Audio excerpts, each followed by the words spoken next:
નમસ્કાર દર્શક મિત્રો, GTV ગુજરાતી ન્યૂઝમાં આપ સૌનું હાર્દિક સ્વાગત છે અને હવે જોઈશું સમાચારો વિગતવાર. સુરતમાં પ્રાથમિક શિક્ષણ સમિતિનું 1033 કરોડનું બજેટ રજૂ, વિજ્ઞાન પ્રયોગશાળામાં 50 લાખની જોગવાઈ. સુરતમાં નગર પ્રાથમિક શિક્ષણ સમિતિની આજે સામાન્ય સભા મળી, જેમાં ઉચ્ચતર પગાર લાભો અપાતા શિક્ષણ સમિતિનું બજેટ 1200 કરોડને પાર થઈ ગયું.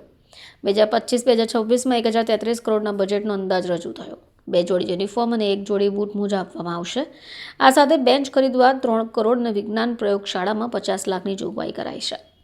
શિક્ષકોની ભરતી બાબતે પણ બજેટ સામાન્ય સભામાં રજૂઆત કરાયો.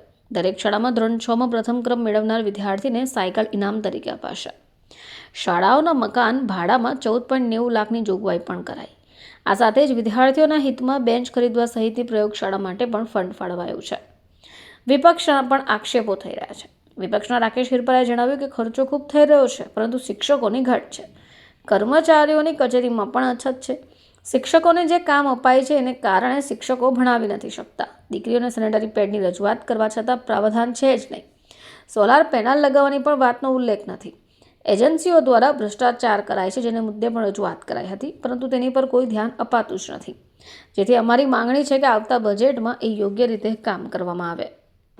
આજે મુખ્ય વિપક્ષ તરફથી માંગણી હતી કે આજે એક બાળક દીઠ 50,000 રૂપિયાનો ખર્ચ સમિતિ કરવા જઈ રહી છે, ત્યારે એનો આઉટપુટ માટે સૌથી વધુ જરૂરી છે કે શિક્ષકો વર્ગખંડમાં રહેવા જોઈએ અને પૂરતા કાયમી શિક્ષકો હોવા જોઈએ. આજે 1559 શિક્ષકોની અછત છે, એટલે કે એક શાળા દીઠ 4 થી વધુ કાયમી શિક્ષકોની અછત છે.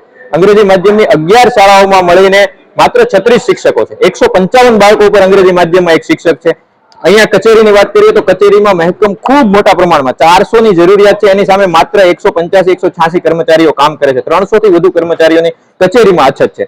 સાથે સાથે શિક્ષકોને જે ઇતર પ્રવૃત્તિઓ અપાય છે, અપાર આઈડીનું કામ, કેવાયસી કરવાનું કામ, BLO નું કામ, તો એને કારણે આ 50,000 નું આઉટપુટ આપવા માટે શિક્ષકો વર્ગખંડમાં હાજર જ નથી, તો કેવી રીતે આઉટપુટ આપશે? બીજી વાત સાથે સાથે અન્ય વાત કરીએ તો દીકરીઓને સેનેટરી પેડ જે આજના સમયની તાતી જરૂરિયાત છે, એના માટે બજેટમાં વારંવાર રજૂઆત કરવા છતાં કોઈ પ્રાવધાન કરવામાં નથી આવ્યું. તમામ શાળાઓને સોલર પેનલથી સજ્જ કરવાની અમારી માંગણી છે, જેથી કરીને પૈસા અને પર્યાવરણનો બચાવ થઈ શકે, પણ આ બાબતે પણ કોઈ એક્શન લેવામાં નથી આવ્યા.